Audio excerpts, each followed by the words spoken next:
సంవత్సరాల తరబడి ఎన్ని మందులు వాడినా మీ మోకాల నొప్పులు తగ్గట్లేదా? ప్రాణ పెయిన్ క్లినిక్ లో అత్యాధునిక చికిత్స. దేశం నుంచి నెలధనాన్ని ఏరవేసేందుకు ప్రధానమంత్రి నరేంద్ర మోదీ పెద్ద నోట్లను రద్దు చేసిన విషయం మనకు తెలిసిందే. మోదీ ప్రభుత్వం 2016లో 500 అలాగే 1000 రూపాయల నోట్లను ఉపసంహరించుకుంది. దాంతో ఏర్పడ్డ కరెన్సీ కొరతను తీర్చడానికి 2000 రూపాయల నోట్లను అందుబాటులోకి తీసుకొచ్చింది. ఆ తర్వాత వాటిని కూడా రద్దు చేయడం జరిగింది.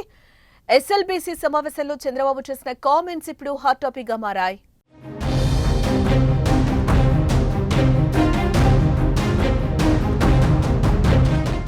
అమరావతిలోని సచివాలయంలో విద్యుత్ శాఖపై శ్వేతపత్రం విడుదల సందర్భంగా 2 నోట్లను రద్దు చేయాలన్నారు సీఎం. కొందరు గత 5 ఏళ్లలో కొట్టేసిన సొమ్ముతో వ్యవస్థను కొనుగోలు చేయాలని చూస్తున్నారని చెప్పుకొచ్చారు. ఇలాంటి వారి అవినీతిని అరికట్టాలంటే 500 అలాగే 200 రూపాయల నోట్లను రద్దు చేసి డిజిటల్ కరెన్సీ తీసుకురావాలని అభిప్రాయాలను ఆయన వ్యక్తం చేశారు. 500 అలాగే 200 రూపాయల నోట్లు కూడా రద్దు చేయాలని, డిజిటల్ కరెన్సీని ప్రోత్సహించారని బ్యాంకర్లతో చెప్పామని అన్నారు.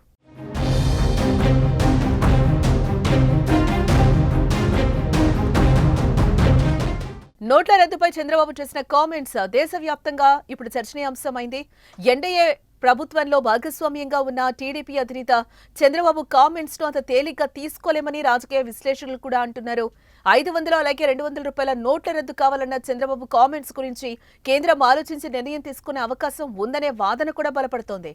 మరి చూద్దాం ఏం జరగబోతుందో.